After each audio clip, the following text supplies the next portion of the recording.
চিংড়ি মাছ ছোট অথবা বড় আমরা কম বেশি সকলেই ভালোবাসি, সে চিংড়ি মাছের যে কোনো আইটেমই হোক। আজ আমি বানাবো ফুল চিংড়ি বাটা।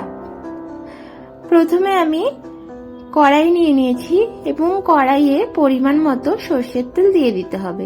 তেলটা একটু বেশি দিতে হবে কারণ চিংড়ি মাছ পেঁয়াজ এগুলো ভাজতে হবে। তারপরে তেল গরম হয়ে যাওয়ার পর আমি এর মধ্যে হাফ চা চামচ কালো জিরে দিয়ে দিলাম এবং 3টে শুকনো লঙ্কা দুভাগ করে দিয়ে দিলাম। আমি এখানে 200 গ্রাম ফুল চিংড়ি ব্যবহার করেছি, সেজন্য একটি বড় সাইজের পেঁয়াজ স্লাইস করে কেটে নিয়েছি। পেঁয়াজটা কড়াইয়ে দিয়ে 1 মিনিট ভাজার পর এখানে আমি 12 কোয়া মতো রসুন নিয়ে নিয়েছি। রসুনটাও আমি কড়াইয়ের মধ্যে দিয়ে 2 মিনিট নেড়ে নেব একদম হাই ফ্লেমে।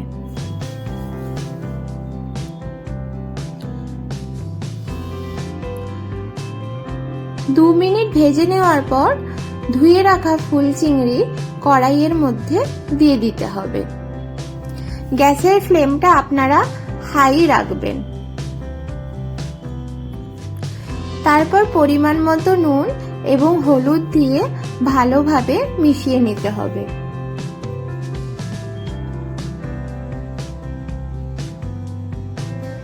মোটামুটি 10 থেকে 15 মিনিট সময় লাগবে চিংড়ি মাছগুলো ভাজতে। তারপর আমি এর মধ্যে কাঁচা লঙ্কাটাও দিয়ে দিলাম।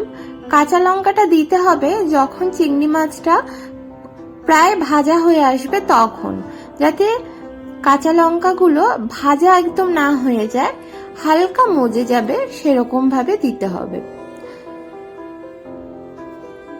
চিংড়ি মাছগুলো কড়া করে ভাজতে হবে, কিন্তু খেয়াল রাখতে হবে যেন পুড়ে না যায়।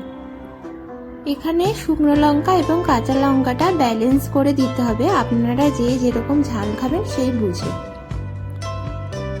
এখানে আমার চিংড়ি মাছ ভাজা হয়ে গেছে। এরপর আমি এগুলোকে একটি পাত্রে তুলে নেব।